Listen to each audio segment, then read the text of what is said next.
જય મહાદેવ હર, જય ભોલેનાથ. 50 વર્ષ પહેલાંની વાત કરું ભાઈ હું, કે 50 વર્ષ પહેલાં ગામડાની અંદર કોઈ પણ વસ્તુ હતી નહીં, રોજગારની, કોઈ ધંધો નહીં, કાંઈ નહીં, ખાલી દાઢી કરવાની. એ તે શાળામાં દિવાળી પછી કંઈક મહિનો 15 દી દાડીઓ હાલે.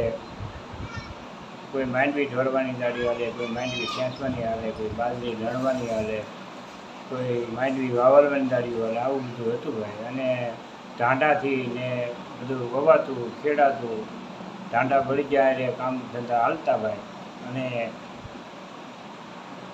કૂવાથી પાણી કાઢતા ઢાંડાથી, મશીન કે કાંઈ હતું નહીં, મોટર બોટર એ વખતમાં કોઈ પાણી કાઢતા ઘડકે ઘડકે કૂવામાં એક ટીપણું પાણી નીકળતું, એક કૂવામાં ટીપણા ઉપર નીકળતું. આમ તો પોઈન્ટ આખી ભરેલી હોય, કૂવો આખો મોટો ટુકડો ભરેલો હોય, અને ઢાંડા હાંકીએ એટલે કૂવો થાળે આવે, પછી ઠલવાય, એ ઠલવાયથી એ ગળકો બીજો સીધો ધોરીએથી કેરામાં જાય. આ રીતનો સમય હતો. અને 2 થી 2.5 3 વીઘા સુધીનું પીક થતું ભાઈ ઢાંડેથી. બળીજા સિવાય કોઈ ધંધો થતો નહીં. ઘેરે ઘેરે બળીજા 5, 7, 10, 20 વીઘા જમીન હોય તો 2 જોડ ઢાંડા હોય, 2 એક જોડ ઢાંડા હોય, બળીજા રાખતા હોય, ગાઉ રાખતા, દેવું રાખતા. અને એ સમયમાં એ રીતે હાલતું ભાઈ. અને કોઈ ધંધા હતા નહીં. પછી હીરાનું આ બધું આવ્યું.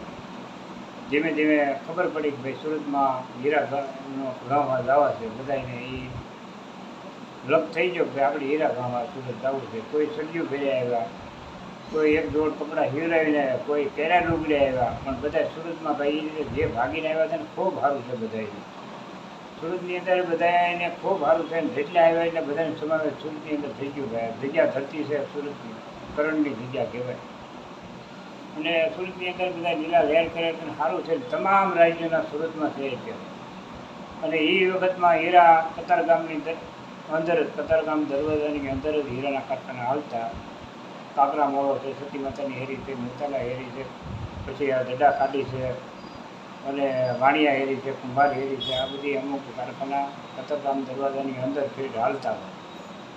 અને મેં ભાઈ 50 વર્ષ હીરા બન્યું. કારખાને ઉતા અને કારખાને નાતા ધોતા, અને આંજે પથારીઓ કરીએ, બ્રશ મારીને ઝાડુ કાઢી, એ બધું ઝાડુમાં ક્યાંકના હીરા નીકળ્યા હોય એ સીધા આપણે ઘંટીએ મેકી જતા. એ વખતમાં ગોળ ઘંટી હતી.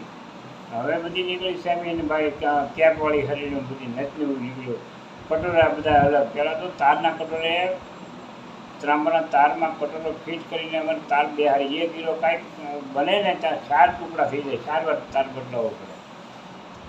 તારથી બધું પહેલાંની જમાનાની વાત. એ તો કોઈ જોઈએ ન એક અંગૂર કટોરા આદા આવો અને ગોળ ગંડીમાં હીરા ઘણા હતા. પછી આ ભોડા આવ્યા. ભોડા આવ્યા તો એ કંઈક થોડુંક કામ વધ્યું એમાં. કારણ કે ઓલી તાર ભાંગી જતો એ માઇન્ડ કરીને પેમ ચાલુ થયું હોય. અને તાર ભાંગી જતો ફરીથી પાછું એ તાર નંબર પાછું ફિટ કરીને આટા પાડીને ચડાવીને એ રીતનું બધું માથાકૂટવાળું કામ હતું. પછી આ ભોડા આવ્યા સરાવાળા. એમાં બધું હેલું પડ્યું ને. એમાં પછી ડોક કટોરા આવ્યા ને બધું રીતનું આવ્યું. પહેલાં કાંઈ એવું હતું નહીં. કારખાને પૂછતા હીરા 2-4 રડતા, એ ગોળ ઘંટીને ઘોડામાં મેળવી દેતા. સવારનો સ્ટેટને અમે આવી એટલે આપી દેતા કે આ તમારા હીરા. અને કાંઈ એવી કોઈને ખબર પડે નહીં. અને ખબર હતી નહીં કોઈને, કાંઈ એવી નાને નબળી કોઈની હતી જ નહીં. અને બધા ન્યાય ઉપર જીવવાવાળા, કપટ નહીં. જેવો એ આવી ગઈ છે એટલે આપણું શું છે, આપણે શું કરવાનું. આવો બધો સમય સારો હતો. અને કોઈ હગાવાળાને ઘેરે જમતા. 150 રૂપિયા રોજિંગ જમ હતી અને જમતા. અને એ સમયમાં ખૂબ સારું હતું. અને અત્યારે 5000 રૂપિયા દઈ તો રોજિંગવાળો પોહા એમ નથી. એ સમયમાં પોહા હતું. અને 5 વાગ્યાની સગડીઓ ચાલુ કરતા હતા બાપા બધા. 5 વાગ્યાની સગડીઓ ચાલુ કરતી. કોઈ ધાબા માથે મેળવે, કોઈ રોડ માથે મેળવે, કોઈ ગમીને મેળવી દે. દીદી બધા 5 વાગ્યે સગડીને ધવાડા નીકળ્યા કરે. થોડુંક થઈ જાય સગડીઓ પેટાવી છે. અને હવે રસોઈ 7 વાગ્યે શરૂ કરી દે. અડધી કલાકની સગડી આવી જાય. કારણ કે ત્યાં જતા નહીં જાય. બહુ સારો સમય હતો. હીરા ઘા હતા ને બધા કરતા ને એમ કરતાં કરતાં ભાઈ બધું અત્યારે ત્યાં હીરાનું બધું ફેલાઈ ગયું. એ વખતમાં હું છોકરો કામ કરે ભાઈ હીરા ગામે ભાઈ દીકરી આપો અને થતા કામ. છોકરો હીરા ગાય એમ નામ પડે એટલે દીકરી છોકરાનું કામ થઈ જતું ભાઈ. અને આ સમયમાં છોકરો શું કામ કરે ભાઈ, હીરા ગયા તો એ નથી થતું ત્યારે સમય પડતી ગયો. આ બધો સમય આવ્યો છે, જાળવીને જીવવાવાળો જમાનો છે તો બહુ સમય સારો છે.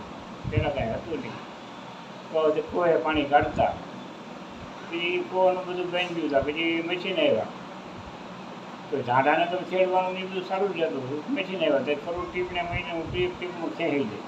એ વખતમાં 300-250-300 ટીપનું આવતું કરોડનું, તો એ પ્રમાણે પાછા 2 પાળા પણ 1 પાળું લઈ ત્યાં એ 2-3 ટીપણા ખાઈ જાય ત્યાં સામે મજૂરી એટલી પછી ત્યાં મશીન લીબ જ ન આવતી.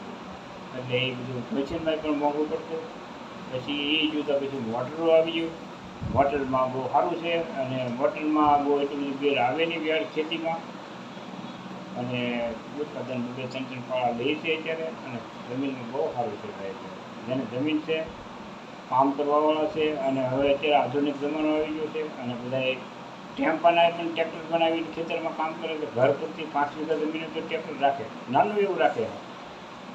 આ તગડાનું ટેમ્પર બનાવે, ટ્રેક્ટર બનાવે 3 પૈડાવાળું, અને ખેતી કરે, એનાથી ખેડાય, બધું કરે, વાવાય, બધું કરે. હવે તો બધું એવો સમય આવી ગયો ને, બહુ સારો સમય. 5 વીઘો જમીન હોય નથી, ઘર મેળી માણા એ વાવી ખેડી બધું કરી નાખે. અને ઢાંઢાનું કામ જીવું ભાઈ, કોઈ પાસે પડી ગયો નથી. હવે ભેહું રાખી 1-2 5-10 વીઘા જમીન હોય રાખી, એકાદી ભેં ખાવા પીવા તો એ બધું જીવું હોય. આવો બધો સમય છે. અને અત્યારે દીકરો શું કામ કરે એમ પૂછ્યું હોય તો ભાઈ અમારો છોકરો નોકરી કરે છે, ઘરના મકાન છે, બહુ સારું છે, તો કામ થાય છે. ભાડે રહેતા હોય, આવાજના મકાનમાં રહેતા હોય, ફ્લેટમાં. છોકરો હીરા ભણતો હોય, દીકરી સામે હોય તો દીકરી દીકરાનું કામ થાય. આ સમય ગયા અત્યારે બહુ કઠિન સમય છે, અને સમય આગળ જતા હજી કેવો સમય આવે શું ખબર છે. જય મહાદેવ, જય ભોલેનાથ. મહાદેવ હર. આ અમારી ચેનલ ગમે હોય તો ભાઈ લાઈક કરજો, સબસ્ક્રાઈબ કરજો. જય